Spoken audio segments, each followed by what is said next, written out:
Operation सिंदूर नंतर आज केंद्रीय कॅबिनेटची बैठक आहे। ऑपरेशन सिंदूर बाबत कॅबिनेटमध्ये सगळ्या मंत्र्यांना ब्रीफिंग दिलं जाणार आहे असं समजतंय। त्यामुळे आता कॅबिनेटमध्ये नेमकी काय चर्चा होतीये, कॅबिनेटमध्ये मंत्री जेव्हा उपस्थित असतील तेव्हा त्यांना नेमकं या संदर्भात काय माहिती दिली जाते हे पाहणं सुद्धा महत्त्वाचं असेल। ऑपरेशन सिंदूर बाबत आजच लगेच ही बैठक होणार आहे, केंद्रीय कॅबिनेटची ही बैठक आहे।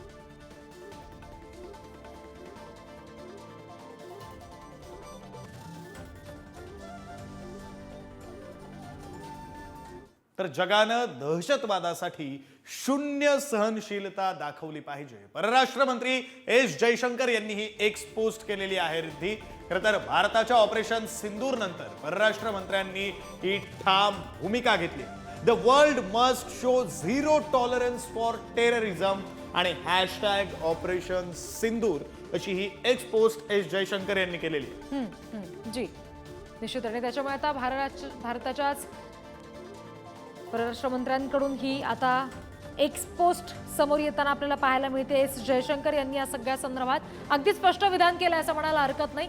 संपूर्ण जगानंच दहशतवादी जे कोणी असतील त्यांना अजिबातच सहन करायला नको, शून्य सहनशीलता त्यांच्या बाबतीत दाखवावी अशी एक्स पोस्ट जयशंकर यांनी केलेली आहे।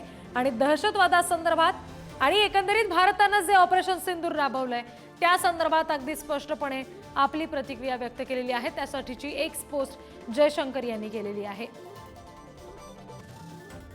भारताचे परराष्ट्र मंत्री एस जयशंकर यांनी सोशल मीडियावर ही पोस्ट करून आपल्या या सगळ्या संदर्भातल्या भावना व्यक्त केलेल्या आहेत। ऑपरेशन सिंदूर जे राबवलं गेलेलं आहे त्याबाबत आणि संपूर्ण जगभरात जो दहशतवादाचा मुद्दा उपस्थित होतो, सातत्यानं प्रश्न उपस्थित होतो, त्याबाबत सुद्धा त्यांनी आपला मुद्दा स्पष्टपणे व्यक्त केलाय।